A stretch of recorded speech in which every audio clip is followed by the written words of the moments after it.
Actually guys is may buyer na si Casper mamaya. So ginawan ko siya ng full review kasi sobrang mamimiss ko tong kotse na to. And ito yung masasabi kong the one that got away guys, na yung totga ko na sasakyan. Kasi hindi ko talaga plano ibenta to guys. Pero sadly nga na sunugan tayo. Ito pa naman yung binuhusan ko talaga, na hindi naman sobrang buhos na buhos talaga. Pero ito yung kotseng masasabi kong nag-enjoy ako to the max. Paalam Casper. Ito talaga yung akala ko pang matagalan na talaga. Pero syempre ayoko ibenta si Cory. So kailangan natin i-let go si Casper.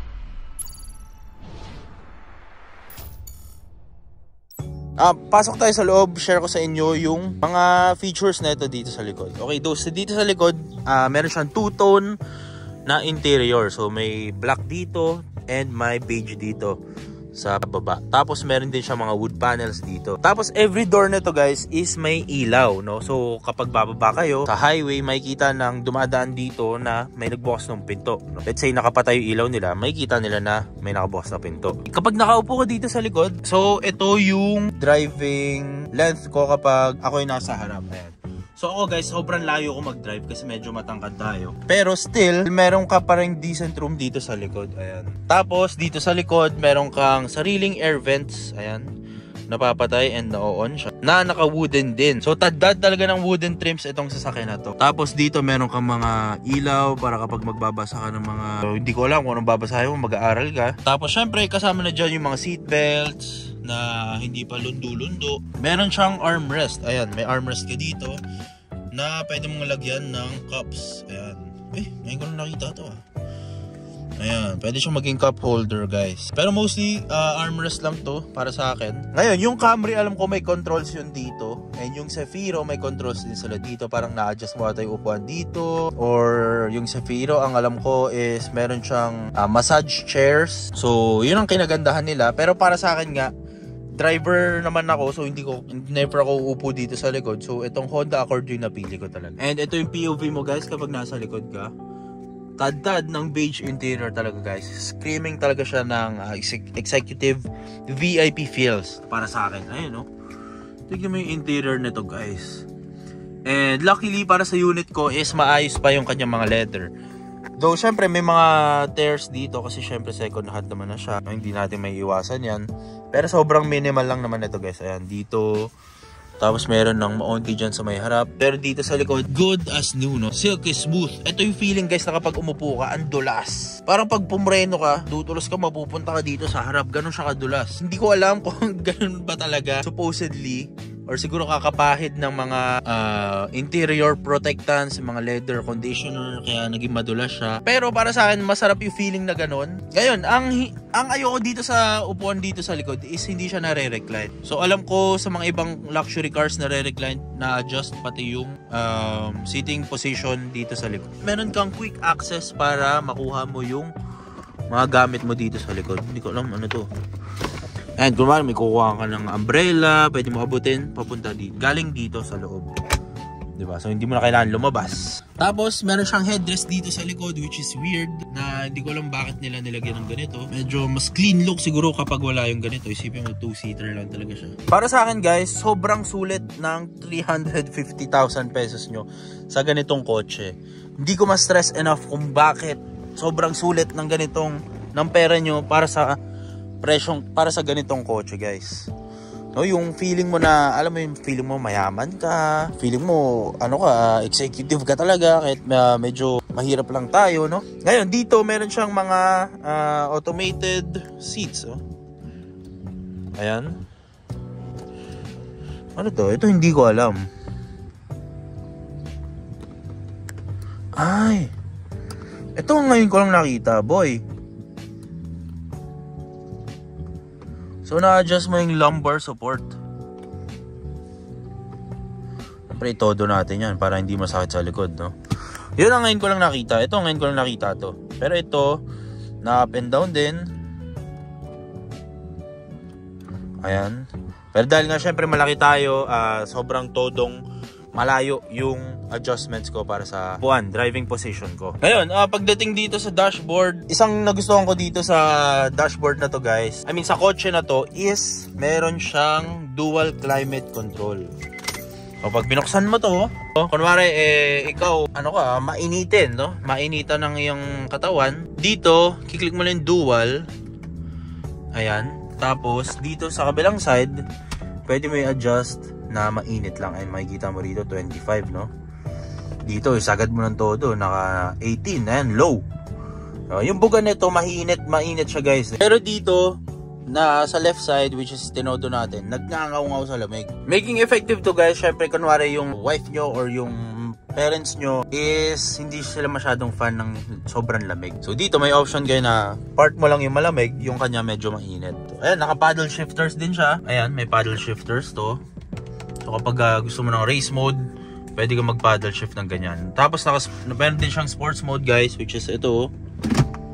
Ayan. Pwede kang humataw-hataw gamit dyan. And ano pa ba? Ito, meron din siyang seating arrangements, no? Seating arrangements ba tawag doon? Seat adjustment. So, meron kang dalawang options. Halimbawa, yung asawa mo, nagda-drive, maliit siya, no? Pwede mo iset sa kanya yung 1. So, click mo lang yung set. Tapos, yung current na upuan mo, pili ka, saan ba siya? 1 or 2? So, 1. Diba? So, kunwari yung 2, set natin sa 2. Diba? So, pag click mo yung 1, babalik siya mag-isa sa setting na pinili mo. Effective to, guys. Syempre, para hindi ka na mag-adjust. Honestly, medyo matagal yung adjustments ng ganito dahil nga it takes time na umikot-ikot yung kanyang motor. Medyo matagal yung kapag adjust ng todong gusto mo, sobrang lapit. Medyo maghihintay ka mga 10 seconds para maabot mo yung gusto mong measurement. Tapos, syempre yung kanyang sunroof. So, meron siyang dalawang option, which is yung, ito yung pang car meet Ayun o, yung naka-tilt sa labas. Or, yung kanyang nakabukas. Ayan. So, yun yung dalawang mong options para sa sunroof mo. Oops, ayan. Ito, nasa slide lang naman na to. Okay, so sa pagdating sa visor, ayan, hindi ko alam kung pagiging ignorante ko na to, pero meron siyang dalawang vanity mirror, tig-isang side. Kasi usually, guys, ang vanity mirror is nasa passenger side lang. So ito meron siya. And meron siyang ilaw agad. Sa Corolla kasi wala lang ang ilaw, wala pang salamin, di ba? Ito na yung masasabi kong pinakasulit na kotse para sa 350 pesos. 350,000 pesos na budget kung naghahanap kayo. Ang tanong, kung ipang-daily mo ba yung ganitong kotse, is ma-advise ko. Diyan tayo medyo magkakatalo kasi hindi ko ma-advise na daily car yung ganitong kotse. Yung tipong pumapasok ko sa Makati pero nakatira ka sa QC, yun ang wag mong gagawin kasi ma-advise ko lang to. Tulad ko sa mga tulad kong biyahero na umuwi ng malalayong lugar, ganyan. Teka, medyo mainit sa kabilang side, nararamdaman ko na Todo na rin natin, no? Hindi ko ma-advise na kumuha kayo ng ganitong kotse kasi nga sa fact na malakas siya sa gas, no? Tapos kapag nasiraan kayo, yung mga pyesa nito is napakamahal naman talaga, no? Yun yung mga isa sa nakikita kong downside nung ganitong sasakyan. Pagdating naman sa mga downside, guys, ito yung mga nakikita kong medyo iffy ako about dito sa kotse na to. Ngayon, kung hindi kayo sanay sa sobrang habang kotse, kapag umaatras abante kayo or lumiliko kayo, mas madalas kayong masasabitan sa mga ganyan, yung mga gutter na ganyan kasi mahaba nga yung kotse. So alam mo yung feeling na parang kailangan mong mag-adjust ng 100% na pagkakaiba dun sa mga small car, lalo na kapag ako galing ako sa Corolla, maliit yung kotse. So grabe yung adjustment na nangyari sa pagiging sanay sa pagdadrive ng ganitong kalaking kotse. Another thing na nakita kong medyo cons dito sa kotse na to is yung turning radius niya is sobrang liit lang, guys. Ayan, ganun na. Diba? So ayan, ito yung gitna. Pag isasagad ko sa kanan to, 1, 2, 1 and 1 half. Hindi ko na nabila. Pero check natin, ito ba yung kanyang diretso? Ayan, isasagad ko, guys, sa left. Ayan, yan na yung kanyang ligo. So, maliit talaga, guys, no? Ayun, no? Isang ikot lang halos So, kapag bumibelta kayo, medyo lagay nyo sa isip na medyo nakakailang ikot kayo. At least isang turn, no? Hindi mo full turn to So, itong mahabang kotse, mahaba na nga siya, maliit pa yung radius. So, medyo mahihirapan talaga kayo umatras abante. Bago natin ituloy ang ating video, gusto mo na i-share sa inyo na favorite ating betting site which is ang 1xBet is to improve na ngayon 2024. So everyday ang 1xBet is pinapaganda nila yung ating user interface pagdating sa ating cellphone. So ngayon 2024, dahil nga meron na silang sariling application sa phone, syempre mas madali na mag-cash in and mag-cash out. At syempre mag-deposit para makapag-bet tayo. So paano nga ba i-download yung 1xBet? Napakadali lang nito guys. Search nyo lang sa Play Store or sa App Store. Android or iPhone, meron niyang application sa phone. So punta lang kayo sa App Store or sa Play Store nyo. Search nyo lang dyan 1xBet. Tapos lalabas yung window na yan. Share ko lang sa inyo guys, dati kasi wala silang application sa phone. So nag-ooperate sila via links lang. So ngayon, syempre mas madali na. And syempre mas reliable to kasi hindi na kayo mag-click ng kung ano-ano pang link. Anyway, meron tayong voucher para makatanggap kayo ng $100 from 1xBet.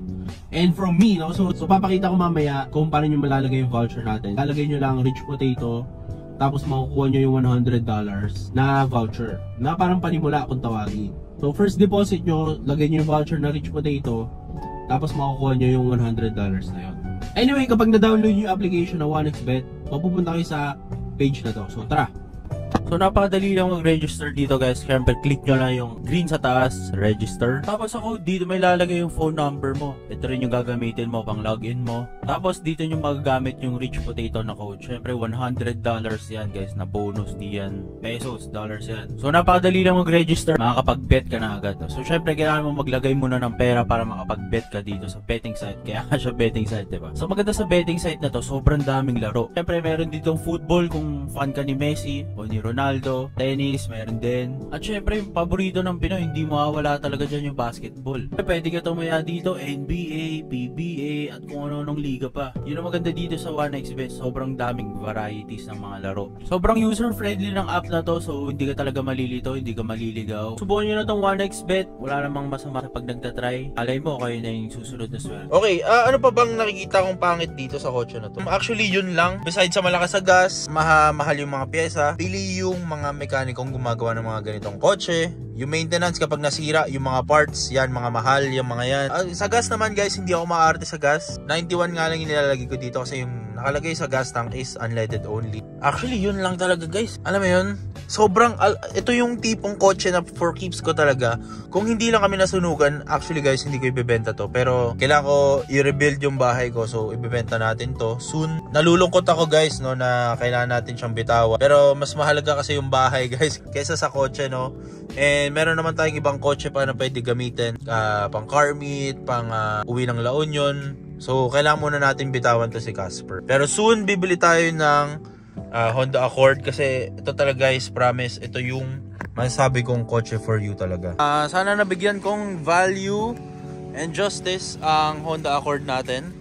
So para sa mga nag-wonder guys na kung sulit bang kumuha ng ganitong Honda Accord ngayong 2024, most definitely, dahil sobrang daming features and para sa fraction of its price, sobrang sulit talaga ng Honda Accord na ganito. Actually guys is may buyer na si Casper mamaya.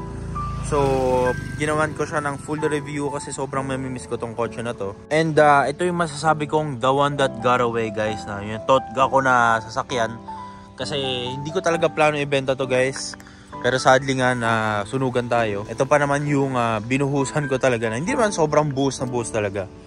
Pero ito yung coaching masasabi kong nag-enjoy ako to the max. Ayun, sadly, kailangan natin siyang i-let go. So, gumawa na ako ng review nito guys para ma-walk around ko kayo and makita ko kung ano yung mga pinaglalagay ko dito for the last time. Kinda sad pero mas importante sa atin yung bahay as of the moment. At magkita-kita tayo sa mga susunod na videos. Paalam Casper, pinap-blue tent pa naman kita. Hindi man lang natin na-enjoy yung blue tent guys. Yung blue tent nito siguro mga 1 week or 2 weeks ko pa lang nagamit na enjoy. Isang biyahe pa lang actually yung La Union. And sobrang effective niya talaga. So ayun no, final look ni Casper. Ayan. Ayun no. Actually guys, maganda yung yellow na tints para sa akin Ganda no. So ayun lang. Pumunta ako dito sa UP guys para malast drive natin tong si Casper and nag-enjoy talaga ako guys no, kasi ito yung masasabi ko talagang closest to my heart pagdating sa mga kotse, kila Harvey, sa mga naging motor natin, sa PCX. Ito talaga yung akala ko pang matagalan na talaga. Pero syempre, ayoko ibenta si Cory. So, kailangan natin i-let go si Casper. So, ayun lang. Sana na-enjoy yung video natin na to. Kita kita sa mga susunod na video. Peace out.